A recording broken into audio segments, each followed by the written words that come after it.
To Washington, D.C. now, President Trump opened the first cabinet meeting of 2026 by commenting about how boring the last one was, a reference to this photo from last month. Today, eyes very much open. He covered a lot of ground as the government heads toward a possible shutdown.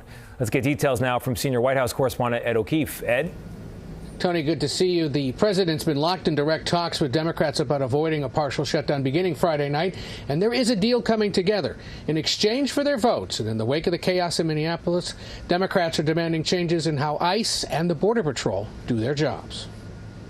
President Trump's cabinet meeting today included updates from the heads of several departments, but he never mentioned or called on his Homeland Security Secretary, Kristi Noem. We've had an amazing year. Facing bipartisan calls for her ouster, Noem sat silently, the most public sign yet of the damage her comments about Alex Preddy's death have done to her standing in the administration.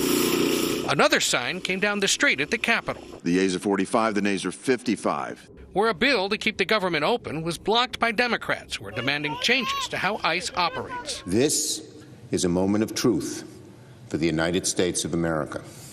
What the nation witnessed on Saturday in the streets of Minneapolis was a moral abomination. What ICE is doing outside the law is state-sanctioned thuggery, and it must stop. Democrats want federal agents to take off their masks, put on body cameras, and operate by the same standards as state and local police. We'll work in a very bipartisan way, I believe, not to have a shutdown. We don't want a shutdown. The president isn't resisting those demands, and Republicans on Capitol Hill acknowledge ICE agents need to show more restraint.